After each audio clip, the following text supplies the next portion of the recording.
دافعت الفنانة سلاف فواخرجي عن نفسها، خاصة أنها كانت خلال السنوات الماضية تدعم نظام بشار الأسد.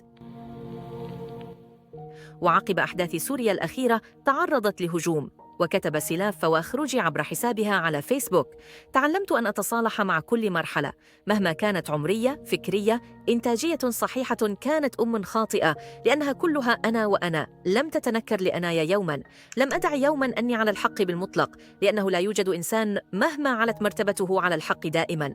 في كل كلامي ولقاءاتي كنت أقول ربما أكون على صواب وربما أكون على خطأ، لكنه رأيي، وفيها كلها أيضا قديمها وجديدها. كنت أقول أن دم السوري على السوري حرام. وتابعت سلاف فواخرجي، لكن لم يرد أن يسمع كلامي هذا وغيره عند البعض كي لن أقلل لهم فرص الشتائم. اليوم وقد صرنا في مرحلة جديدة، أتمنى لبلدي أن تكون أحسن البلاد كما تستحق لها أن تكون، ولن أتنكر لما كنت عليه سابقا، ولم أكن خائفة ولن أكون، ولا أعتقد أن الحكم الجديد بما يظهره لنا سيكون ظالما أو مستبدا ليخيفنا ويقمعنا، على عكس ما يروجه البعض من تهديد ووعيد وترهيب على صفحاتنا. وأضافت سلاف فواخرجي: طلب إلي البعض أن أمسح صوراً لي، ولكن إن مسحتها هل ستنسى وكأنها لم تكن؟ وهل سأتنكر أنا لها؟